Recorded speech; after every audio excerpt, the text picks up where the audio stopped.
이상하다. 이 번호가 맞는데 왜 안 열리지?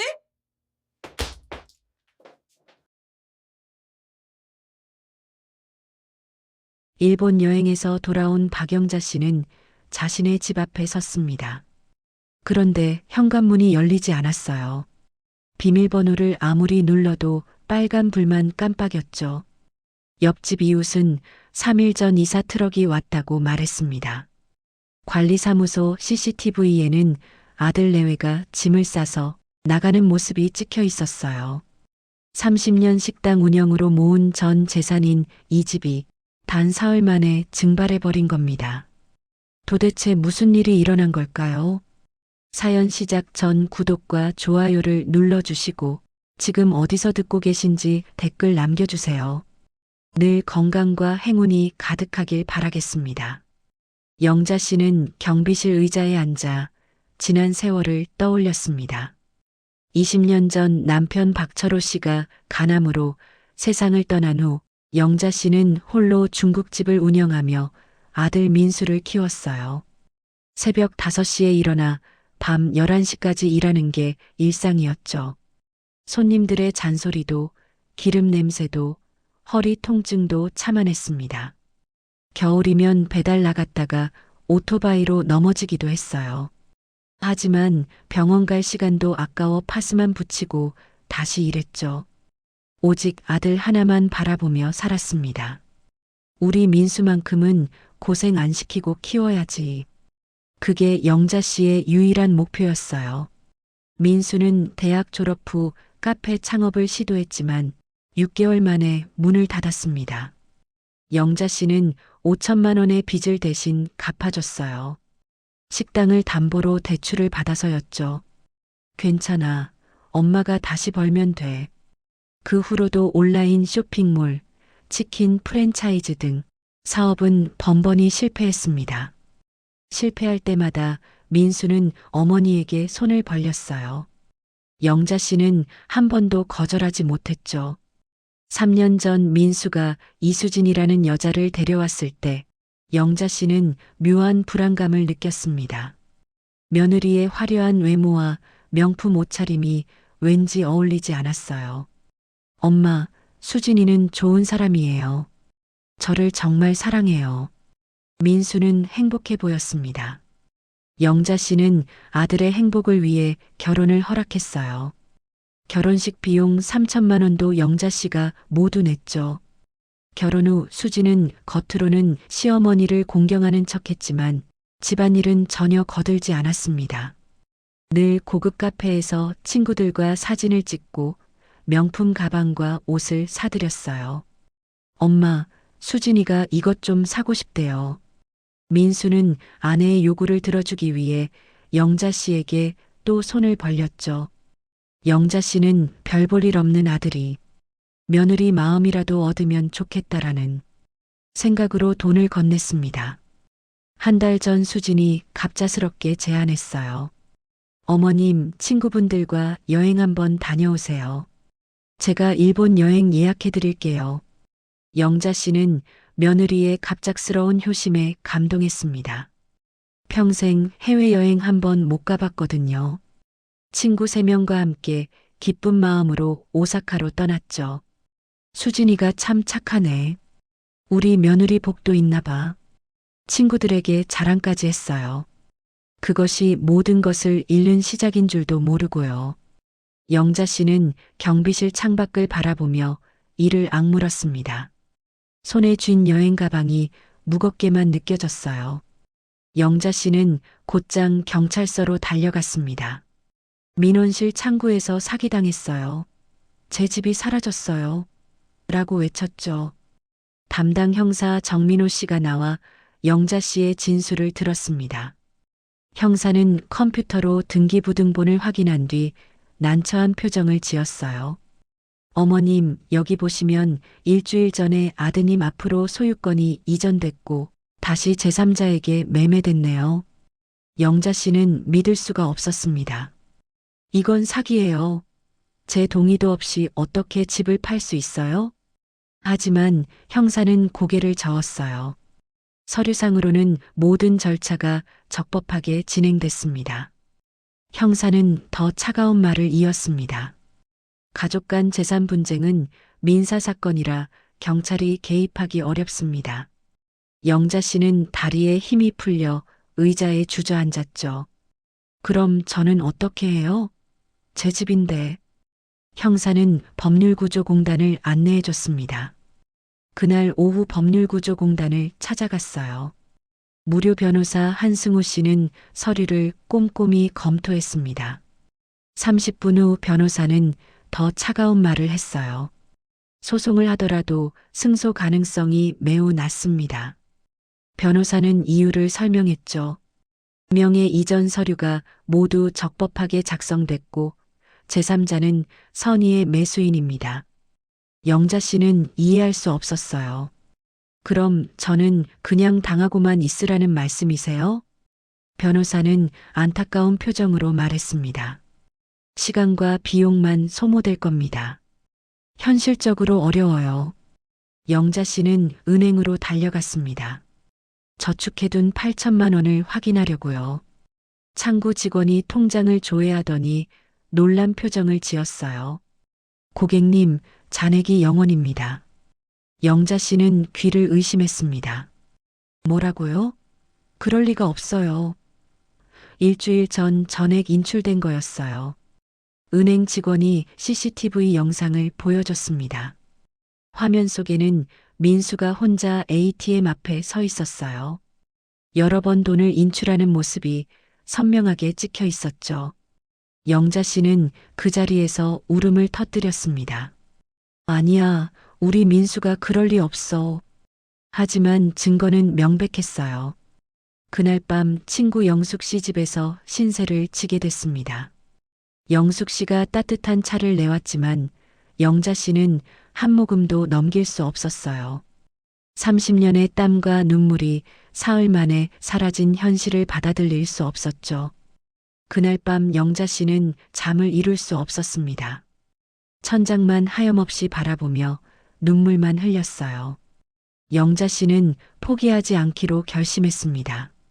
다음 날 아침 일찍 동네 도서관으로 향했어요. 평소 잘 알고 있던 도서관 사서 윤미라 씨에게 부탁해 컴퓨터 사용법을 배우기 시작했죠. 미라 씨, 이 인터넷이란 걸로 사람을 찾을 수 있나요? 윤미라 씨는 친절하게 인스타그램 사용법을 알려줬습니다. 어머님, 여기 검색창에 이름을 입력하시면 돼요. 영자 씨는 오랜 시간 컴퓨터 앞을 떠나지 않고 미라 씨가 알려준 대로 계정을 일일이 들어가 며느리의 흔적을 찾았어요. 반나절이 흘렀을까요? 영자 씨는 결국 며느리 수진의 계정을 찾았어요. 화면에는 화려한 사진들이 가득했습니다. 강남의 고급 레스토랑, 청담동 명품 매장에서 찍은 사진들이었죠. 이게 다 내 돈으로 산 거구나. 영자 씨는 돋보기를 끼고 사진 하나하나를 확대해서 봤습니다. 배경에 보이는 간판, 위치 태그를 수첩에 꼼꼼히 적어뒀어요. 청담동 레스토랑과 명품 매장 등 2시간 동안 20개가 넘는 장소를 기록했습니다. 그날 오후 카드사에 전화를 걸었어요. 저 박영자라고 합니다. 제 아들 김민수 카드 사용 내역 좀 알 수 있을까요? 고객센터 직원은 개인정보 보호를 이유로 거절했습니다. 죄송하지만 본인이 아니시면 알려드릴 수 없습니다. 영자 씨는 포기하지 않았어요. 제가 엄마예요. 아들이 사고를 당했는지 확인하려고요. 직원은 난처해했지만 규정을 지켜야 한다고 했죠. 영자 씨는 목소리를 높였습니다. 그럼 소비자보호센터에 민원 넣겠습니다. 어머니가 아들 찾는데 왜 막아요? 결국 상급자와 통화하게 됐어요. 팀장은 영자 씨의 사정을 듣고 잠시 고민했습니다. 최근 3일간 서울 강남구 일대 호텔과 백화점에서 카드가 사용됐습니다. 영자 씨는 재빨리 수첩에 받아 적었어요. 감사합니다. 정말 감사합니다. 영자 씨는 그날부터 강남역 일대를 돌아다니기 시작했습니다. 수첩에 적어둔 레스토랑과 카페를 하나씩 방문했어요. 첫날은 5곳을 돌았지만 아무 소득이 없었습니다. 둘째 날도 마찬가지였죠. 하지만 영자 씨는 멈추지 않았어요. 72시간 동안 거의 잠도 자지 않고 발품을 팔았습니다. 다리는 부어올랐고 발바닥에는 물집이 잡혔어요. 편의점에서 산 삼각김밥으로 끼니를 때웠죠. 밤에는 찜질방에서 잠깐씩 눈을 붙였습니다. 영숙 씨가 걱정돼서 전화를 했어요. 영자야, 그만하고 좀 쉬어. 몸 상하겠어. 하지만 영자 씨는 단호하게 대답했습니다. 아니야, 꼭 찾아내고야 말 거야. 영자 씨의 눈빛에는 결연한 의지가 타올랐어요. 30년 식당 일하며 키운 끈기가 지금 발휘되는 순간이었죠. 영자 씨는 청담동의 한 고급 이탈리안 레스토랑 앞에서 사흘째 잠복 중이었습니다. 수진의 인스타그램에 이 레스토랑이 여러 번 등장했거든요. 맞은편 카페에 앉아 창밖만 바라봤어요. 커피 한 잔으로 몇 시간씩 버텼죠. 카페 직원이 눈치를 주기도 했습니다.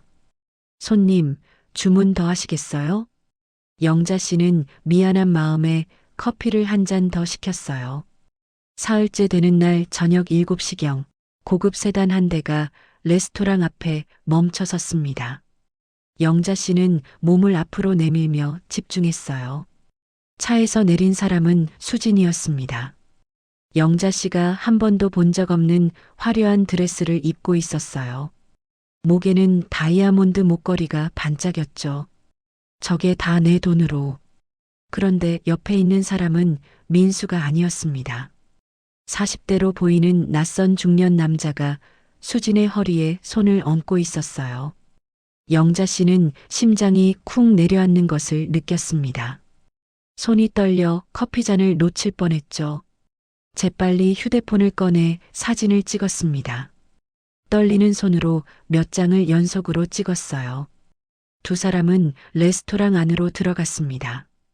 영자 씨는 카페에서 그들이 나오기를 기다렸어요. 30분이 지나고 1시간이 지났습니다. 밤 9시가 되어서야 레스토랑 문이 열렸어요. 수진과 남자가 함께 나왔습니다.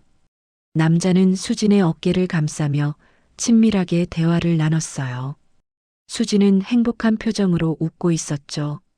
두 사람은 근처 호텔로 걸어갔습니다. 영자 씨는 조심스럽게 뒤를 따라갔어요. 호텔 로비까지 들어갔지만 경비원이 막아섰습니다. 손님, 투숙객이 아니시면 출입하실 수 없습니다. 영자 씨는 로비 구석 소파에 앉았어요. 저 좀 여기서 기다리면 안 될까요? 딸을 기다리는데. 경비원은 난처한 표정을 지었지만 허락했습니다. 영자 씨는 밤새 소파에 앉아 기다렸어요. 새벽 2시, 3시, 4시가 참 더디게 지났습니다. 경비원이 다가와 걱정스럽게 물었어요. 할머님, 집에 가셔야죠. 여기서 주무시면 안 됩니다. 하지만 영자 씨는 꿈쩍도 하지 않았습니다. 다음 날 아침 8시 엘리베이터 문이 열렸어요. 수진과 그 남자가 함께 나왔습니다. 남자는 수진의 손을 잡으며 뭐라고 속삭였어요. 수진은 남자의 볼에 키스를 했죠. 영자 씨는 그 순간 모든 것을 깨달았습니다. 이 모든 게 계획된 사기극이었다는 걸요. 주차장으로 향하는 두 사람을 따라가며 차량 번호판을 적었어요. 34구 5678. 꼭 기억해야 해. 영자 씨는 다시 경찰서로 향했습니다. 영자 씨는 찍어둔 사진을 들고 다시 경찰서로 달려갔습니다. 이번에는 여성 형사 오지혜 씨가 배정됐어요. 오지혜 형사는 영자 씨의 이야기를 차분히 들었습니다. 어머님, 정말 고생 많으셨어요. 사진 좀 보여주시겠어요? 영자 씨는 휴대폰을 건넸죠. 오지혜 형사는 사진 속 남자의 차량 번호판을 확대해서 봤습니다. 잠시만 기다리세요. 조회해 볼게요. 컴퓨터를 두드리던 오지혜 형사의 표정이 굳어졌어요. 차량 소유주는 강태식, 46세 남성입니다. 형사는 화면을 더 살펴봤습니다. 과거 사기 혐의로 2차례 입건됐는데 증거 불충분으로 불기소 처분 받았네요. 영자 씨는 온몸에 소름이 돋았습니다. 그럼 제 며느리가 사기꾼과 짜고 한 거예요? 오지혜 형사는 심각한 표정으로 고개를 끄덕였어요. 가능성이 매우 높습니다. 이제 수사할 명분이 생겼어요. 형사는 즉시 수사팀을 꾸렸습니다. 아드님 휴대폰 위치 추적을 시도해 보겠습니다. 영자 씨는 희망이 생기는 것을 느꼈어요. 사흘 후 오지혜 형사로부터 연락이 왔습니다. 어머님, 아드님을 찾았습니다. 인천 송도 오피스텔에 있어요. 영자 씨는 오지혜 형사와 함께 그곳으로 향했습니다. 차 안에서 영자 씨의 손은 계속 떨렸어요. 민수를 만나면 뭐라고 해야 할까? 오피스텔 앞에 도착했습니다. 영자 씨는 가슴이 마구 뛰었어요. 오지혜 형사가 먼저 초인종을 눌렀습니다. 누구세요? 민수의 목소리가 들렸어요. 경찰입니다. 문 열어주세요. 잠시 후 문이 열렸습니다. 민수가 나타났죠. 얼굴은 수척하고 눈가에는 다크서클이 짙게 드리워져 있었어요. 머리는 산발이었고 옷도 구겨져 있었습니다. 민수는 어머니를 보자 눈물을 글썽였어요. 엄마. 영자 씨는 참았던 분노가 폭발했습니다. 아들의 멱살을 잡고 소리쳤어요. 왜 이랬니? 왜 엄마한테 이럴 수 있니? 민수는 고개를 떨구고 울기 시작했습니다. 엄마 미안해요. 영자 씨는 아들의 멱살을 놓지 않았어요. 30년 동안 너 하나 키우려고 내가 얼마나 고생했는데. 민수는 떨리는 목소리로 말했습니다. 엄마 정말 미안해요. 하지만 이미 늦었어요. 영자 씨는 아들을 밀쳐냈어요. 늦긴 뭐가 늦어. 당장 설명해. 민수는 주저앉아 얼굴을 감쌌습니다. 저도 어쩔 수 없었어요.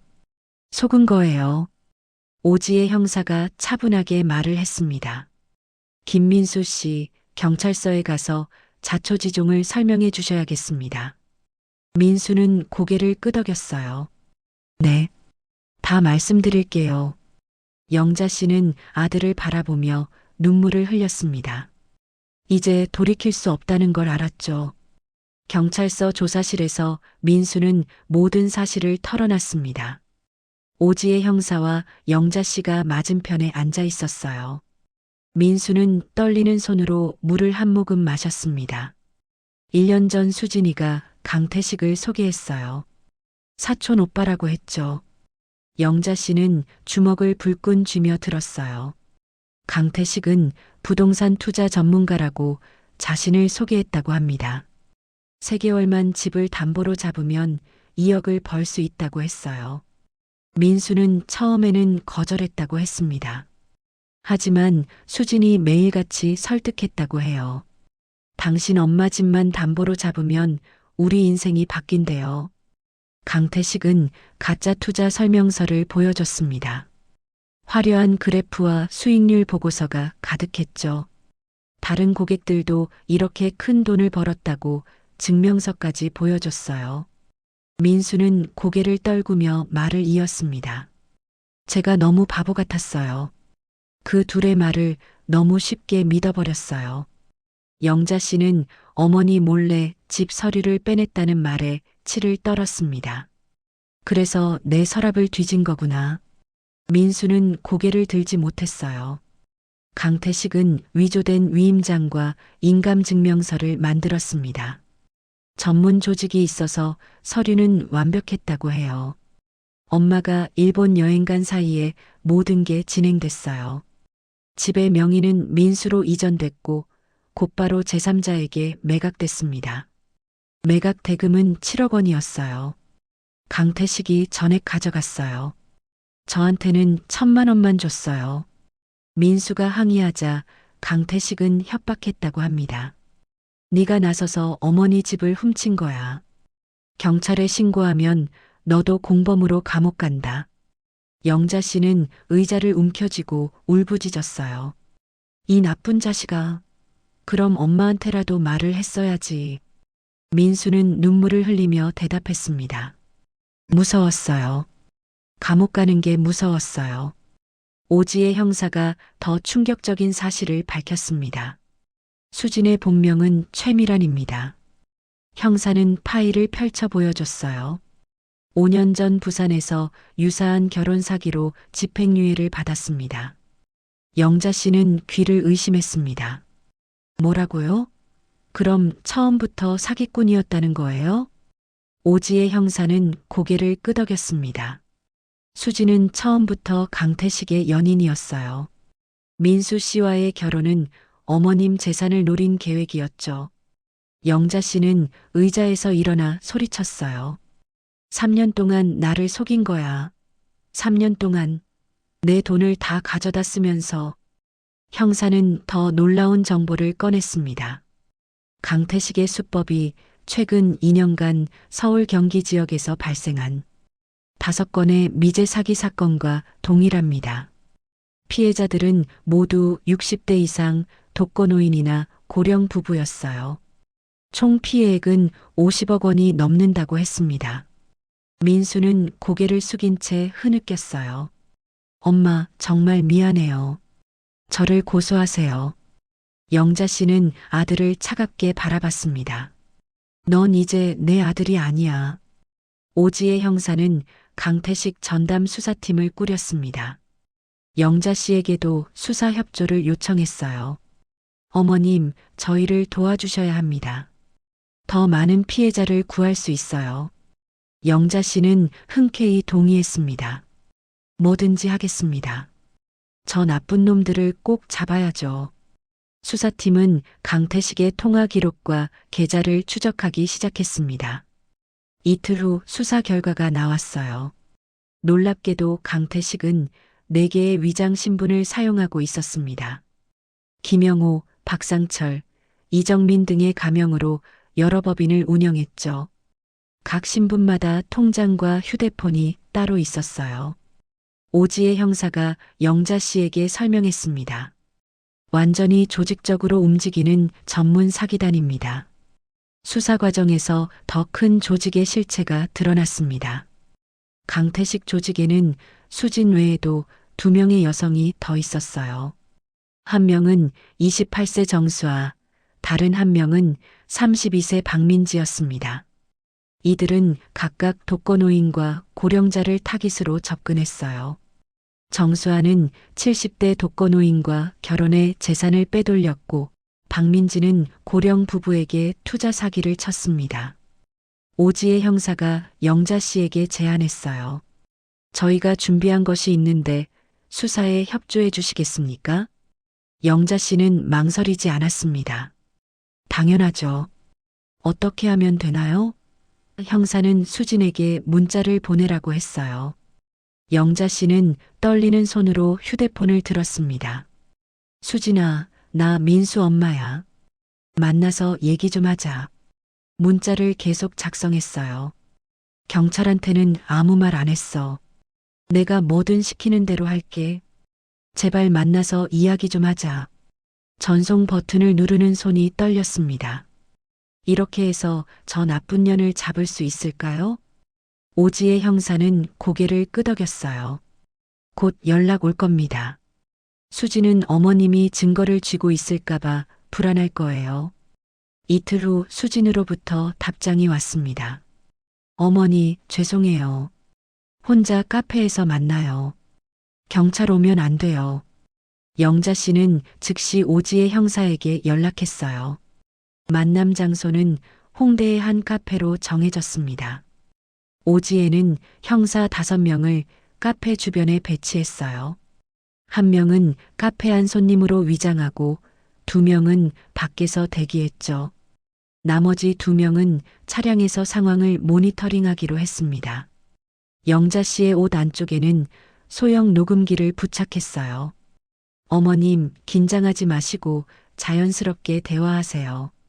오지혜 형사가 당부했습니다. 저희가 다 듣고 있으니까 위험하면 바로 들어갈게요.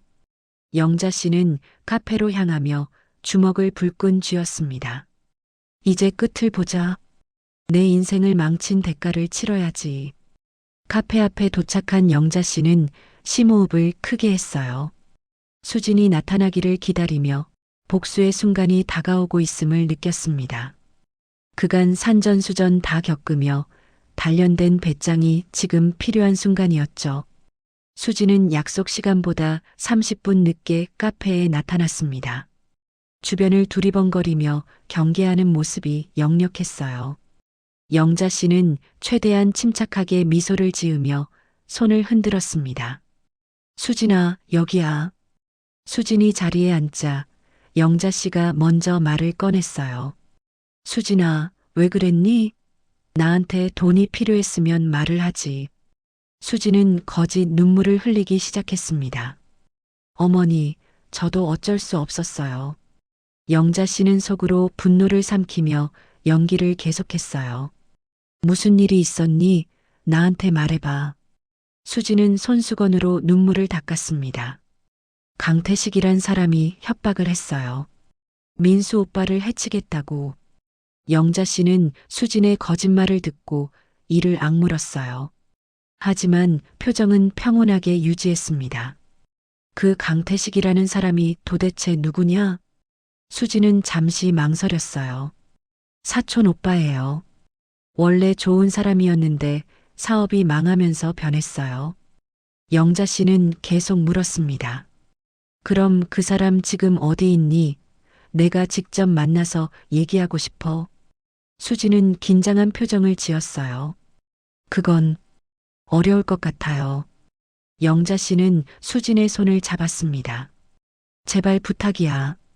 내 집이랑 돈만 돌려받으면 돼. 고소 같은 거 안 할게.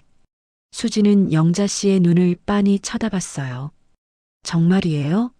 경찰한테 아무 말 안 하신 거죠? 영자 씨는 고개를 끄덕였습니다. 그럼 우리 가족 일인데 경찰한테 왜 말해? 수진은 잠시 고민하는 듯 했어요. 내일 송도에서 만나기로 할게요.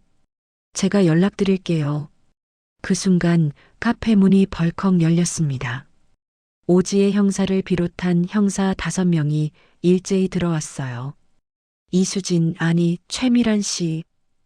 오지혜 형사가 큰 소리로 외쳤습니다. 사기 및 문서 위조 혐의로 긴급 체포합니다. 수진의 얼굴이 새하얗게 질렸어요. 뭐야? 이게 무슨... 수진은 영자 씨를 노려보며 소리쳤습니다. 날 속였어? 이 할망구가... 형사들은 재빨리 수진에게 수갑을 채웠어요. 수진은 발버둥을 치며 저항했습니다. 나 아무것도 안 했어. 영자 씨는 자리에서 일어나 차가운 목소리로 말했어요. 넌 3년 동안 나를 속였잖니. 이제 대가를 치러야지. 수진은 도끼 어린 눈빛으로 영자 씨를 쏘아봤습니다. 후회할 거야. 태식 오빠가 가만 안 둘 거라고. 형사들은 수진을 경찰차로 끌고 갔어요. 카페 안 손님들은 모두 놀란 표정으로 지켜봤습니다. 그날 저녁 경찰서 조사실에서 수진의 휴대폰을 분석했어요. 강태식과의 수백 건의 통화 기록이 쏟아져 나왔습니다. 문자 메시지도 가득했죠. 영자집 매각 완료. 7억 입금 확인했어. 또 다른 메시지도 있었어요. 다음 타깃은 강동구 독거노인. 78세 여성. 단독주택 소유. 오지혜 형사가 영자 씨에게 말했습니다. 어머님 덕분에 결정적 증거를 확보했어요. 영자 씨는 안도의 한숨을 내쉬었어요. 이틀 후 수진은 변호사와 상담을 했습니다. 변호사는 증거가 너무 명백해 변론이 어렵다고 했어요. 수진은 결국 태도를 바꿨습니다. 제가 협조하면 형량을 줄여줄 수 있나요? 가증스런 얼굴로 물었습니다. 오지혜 형사는 냉정하게 대답했어요. 강태식의 위치를 말하면 고려해 보겠습니다. 수진의 자백으로 강태식의 은신처가 드러났습니다. 인천 영종도의 한 펜션에 숨어 있다는 정보였어요. 오지혜 형사는 즉시 특수기동대에 협조를 요청했습니다. 무장하고 있을 가능성도 있으니 조심해야 합니다. 경찰 특수기동대는 새벽 5시에 펜션을 급습하기로 했어요. 영자 씨도 현장 근처까지 따라갔습니다. 꼭 저놈을 잡아야 해요. 새벽 공기는 차가웠고 영자 씨는 떨리는 손을 주머니에 넣었어요. 특수기동대원 8명이 펜션을 포위했습니다. 203호실 확인. 불 켜져 있음. 대원들은 조용히 계단을 올라갔어요.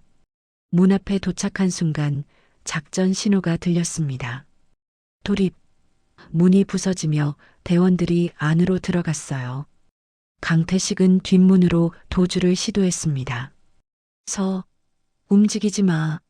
하지만 뒷문에도 대원들이 대기하고 있었죠. 강태식은 곧바로 제압됐어요. 놓아. 나 아무것도 안 했어. 강태식은 발버둥을 쳤지만 수갑이 채워졌습니다. 펜션 방 안은 엉망이었어요. 노트북 세대, 서류 뭉치, 도장과 인감증명서가 널려 있었습니다. 압수수색을 담당한 형사가 노트북을 열었어요. 화면에는 충격적인 내용이 가득했습니다. 전국 23명의 피해자 명단이 엑셀 파일에 정리돼 있었어요. 이름, 나이, 주소, 재산 규모까지 상세히 기록돼 있었죠. 박영자, 65세, 노원구, 아파트 시세 7억. 영자 씨의 이름도 거기 있었습니다. 취득한 부동산 목록도 따로 정리돼 있었어요. 총 피해 금액은 63억 원에 달했습니다. 피해자들은 대부분 60대 이상의 독거노인이나 고령 부부였죠. 오지혜 형사가 영자 씨에게 화면을 보여줬어요. 어머님 보세요. 이 사람들이 얼마나 계획적으로 범행을 저질렀는지. 영자 씨는 화면을 보며 눈물을 흘렸습니다. 저 명단에 있는 사람들도 저처럼 고생했겠네요. 경찰은 강태식 조직원 5명을 추가로 검거했습니다. 서류를 위조하던 제작소도 적발됐어요. 제작소에는 각종 도장과 위조 장비가 가득했습니다. 조사실로 옮겨진 강태식은 태연한 표정이었어요. 나는 사기꾼이 아니라 사업가야. 오지혜 형사가 증거 자료를 내밀었습니다. 그럼 이건 뭡니까? 23명의 명단과 63억 원의 피해액이 다 사업입니까? 강태식은 변명을 늘어놨어요. 합법적인 부동산 거래였어. 계약서도 다 있어. 하지만 압수된 증거물은 명백했습니다. 위조된 서류, 가짜 인감증명서, 조직원들과 주고받은 메시지까지 모두 확보됐죠. 조직원 중 한 명이 먼저 자백했어요. 강태식이 모든 걸 지시했습니다. 우리는 시키는 대로만 했어요.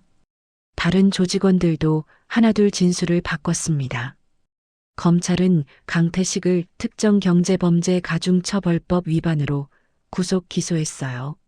문서 위조, 사기, 조직폭력 혐의도 추가됐습니다. 영자 씨는 검찰에서 피해자 진술을 했어요. 이 사람들 때문에 인생이 무너진 사람이 저만이 아닙니다. 검사 김태현 씨는 영자 씨의 손을 잡았습니다. 최고형을 구형하겠습니다. 반드시 정의를 실현하겠습니다. 영자 씨는 검찰청을 나서며 복잡한 심경에 빠졌어요. 강태식과 수지는 잡았지만 아들 민수도 공범으로 처벌받게 될 테니까요. 그래도 해야 할 일은 해야지. 영자 씨는 고개를 들고 앞으로 걸어갔습니다. 6개월 후 법원에서 1심 선고 공판이 열렸습니다. 방청석에는 영자 씨를 비롯한 23명의 피해자들이 앉아 있었어요. 70대, 80대 어르신들의 주름진 얼굴에는 근심이 가득했습니다.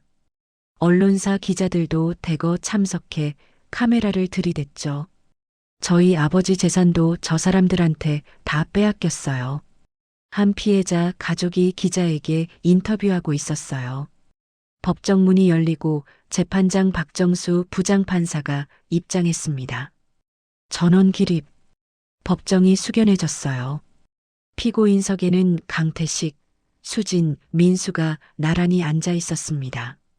강태식은 끝까지 당당한 표정이었고 수진은 고개를 숙이고 있었어요. 민수는 어머니 쪽을 힐끔 쳐다보다가 시선을 피했습니다. 재판장이 판결문을 읽기 시작했어요. 피고인들의 범행은 계획적이고 지능적이며 사회적 약자를 대상으로 한 악질적 범죄입니다. 방청석의 피해자들은 숨을 죽이고 들었습니다. 피고인 강태식은 조직을 이끌며 2년간 23명의 피해자로부터 총 63억 원을 편취했습니다. 재판장의 목소리는 단호했어요. 이는 고령자의 노후를 완전히 파괴한 반인륜적 범죄입니다. 강태식에게 징역 12년과 벌금 20억 원이 선고됐어요. 강태식은 비웃는 표정을 지었습니다. 항소하겠습니다. 다음은 수진의 차례였어요. 피고인 최미라는 결혼을 가장의 피해자에게 접근했고 3년간 신뢰를 쌓은 뒤 범행에 가담했습니다. 수진에게는 징역 7년과 벌금 5억 원이 선고됐습니다. 수진은 그제야 눈물을 흘리기 시작했어요. 죄송합니다. 정말 죄송합니다. 하지만 영자 씨는 차가운 눈빛으로 수진을 바라봤습니다. 민수의 차례가 되자 영자 씨는 눈을 감았어요. 피고인 김민수는 범행을 주도하지는 않았으나 공범으로 참여했습니다. 재판장은 잠시 말을 멈췄어요. 특히 피해자가 자신의 어머니임에도 불구하고 범행을 저질렀다는 점에서 죄질이 불량합니다. 민수에게는 징역 3년이 선고됐습니다. 민수는 고개를 떨구고 흐느꼈어요. 재판부는 추가로 배상 명령을 내렸습니다. 피고인들은 피해자들에게 연대하여 총 63억 원을 배상하라. 영자 씨는 판결을 듣고 안도의 한숨을 내쉬었습니다. 하지만 아들이 교도관에게 끌려가는 모습을 보자 눈물이 흘렀어요. 민수는 어머니를 돌아보며 입모양으로 말했습니다. 미안해요, 엄마. 영자 씨는 고개를 돌렸어요. 강태식과 수진은 법정을 나가며 항소를 포기한다고 밝혔습니다. 어차피 증거가 너무 많아요. 항소해봤자 소용없어요. 수진의 변호사가 말했죠. 한편 검찰은 강태식이 해외로 빼돌린 자금을 추적했습니다. 홍콩과 싱가포르 은행 계좌에서 30억 원을 찾아냈어요. 계좌는 즉시 동결됐습니다. 이 돈으로 피해자들에게 일부라도 배상할 수 있을 겁니다. 김태현 검사가 영자 씨에게 말했어요. 피해자들은 영자 씨의 주도로 피해자 모임을 결성했습니다. 우리 함께 힘을 모아야 합니다. 영자 씨가 첫 모임에서 말했어요. 배상금 회수를 위한 민사소송도 진행하기로 했습니다. 영자 씨는 법원의 도움으로 자신의 아파트 소유권을 되찾는 절차를 시작했어요. 6개월 정도 걸릴 겁니다. 조금만 기다리세요. 법원 직원이 안내했습니다. 긴 싸움이었지만 이제 끝이 보이기 시작했어요. 1년 후 영자 씨는 되찾은 아파트에 다시 들어와 살고 있습니다. 집안은 예전처럼 단출하게 꾸며져 있어요. 새로 산 가구는 없고 중고로 구입한 필수품만 들여놨습니다. 벽에는 남편과 어린 민수의 사진이 걸려 있죠. 영자 씨는 매일 아침 그 사진을 바라보며 하루를 시작해요. 여보, 우리 이렇게 살려고 고생한 게 아니었는데. 영자 씨는 더 이상 식당 일을 하지 않습니다. 70세가 넘은 나이에 다시 주방에 설 체력이 없었어요. 대신 피해자 모임의 회장으로 활동하며 유사 피해를 예방하는 강연을 다녀요. 매주 수요일과 금요일에는 구청 노인복지관을 찾아갑니다. 어르신들, 가족이라도 재산 서류는 함부로 맡기시면 안 됩니다. 영자 씨의 강연을 듣는 어르신들은 고개를 끄덕여요. 우리도 조심해야겠네. 자식도 믿을 수 없는 세상이구만. 한 할머니가 한숨을 쉬며 말했습니다. 영자 씨는 자신의 경험을 생생하게 전달했습니다. 저도 30년 동안 아들만 믿고 살았습니다. 그게 제 실수였어요. 강연이 끝나면 어르신들이 다가와 영자 씨의 손을 잡아줍니다. 고생 많으셨어요. 덕분에 우리는 조심할 수 있겠네요. 영자 씨는 이런 순간에 보람을 느낍니다. 민수는 2심에서도 원심이 유지되어 교도소에서 복역 중이에요. 영자 씨는 한 달에 한 번 면회를 갑니다. 지난주 토요일에도 서울구치소를 찾았어요. 면회실 유리창 너머로 민수가 나타났습니다. 머리는 짧게 깎였고 얼굴은 더 야위었어요. 엄마 와주셔서 감사합니다. 민수는 조심스럽게 말을 꺼냈습니다. 엄마, 죄송해요. 출소하면 평생 속죄하며 살게요. 민수의 눈에는 진심 어린 후회가 담겨 있었어요. 하지만 영자 씨는 차갑게 대답했습니다. 넌 이제 내 아들이 아니야. 민수는 고개를 떨구고 울기 시작했어요.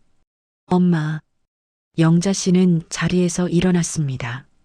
출소하면 네 인생 네가 알아서 살아. 네 앞가림은 네 스스로가 해나가야 해. 나한테는 연락하지 마.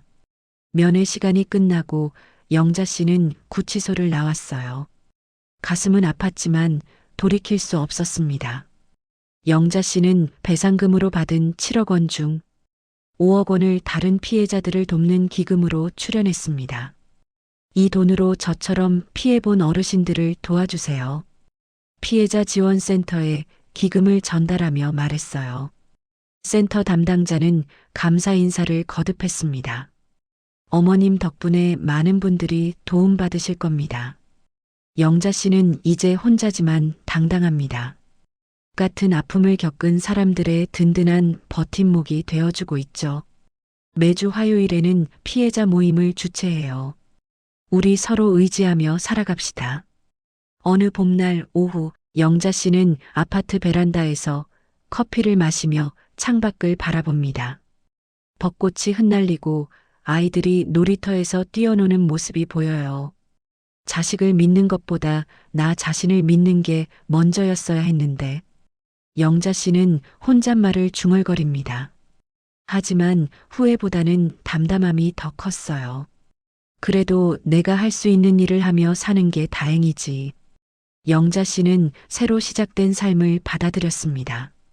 얼굴에는 더 이상 절망이 아닌 단단해진 의연함이 서려 있어요. 핸드폰이 울렸습니다. 피해자 중 한 분이 상담 요청 전화를 했어요. 네, 할머니. 제가 지금 바로 갈게요.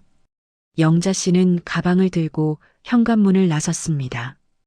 그녀는 오늘도 누군가의 희망이 되어줍니다. 혼자지만 외롭지 않고 상처받았지만 무너지지 않는 강한 여인으로 살아가고 있어요. 오늘의 이야기가 마음에 드셨다면 앞으로도 여러분에게 잔잔한 울림 있는 이야기들로 계속 찾아뵐 수 있도록 구독과 좋아요를 눌러주세요. 그리고 사연 속 주인공을 위한 따뜻한 말씀도 댓글로 부탁드립니다. 당신의 건강과 행복을 늘 응원합니다. 내 말 좀 들어보소 인생사연이었습니다.